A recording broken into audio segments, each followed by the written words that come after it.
अरे दोस्तों, इतना सा गाड़ी में से मैं कैसे पहचानूंगी कि चोर कौन सा गाड़ी चुरा कर लेकर जा रहा है। चलो फिर भी देखते हैं।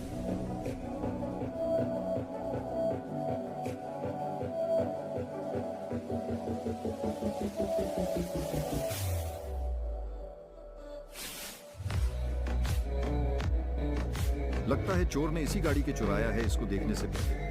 बेटा मुझे देखकर इग्नोर मत करना। इस बार जो भी परीक्षा में पास होना चाहता है मैं पास कर दूंगी, लेकिन मेरा भी एक काम करना होगा। तुम्हें इस वीडियो को लाइक और चैनल को सब्सक्राइब करना होगा और 5 सच्चे दोस्तों को शेयर करना होगा। और मेरे बेटे जाते जाते कमेंट में सरस्वती माँ लिख।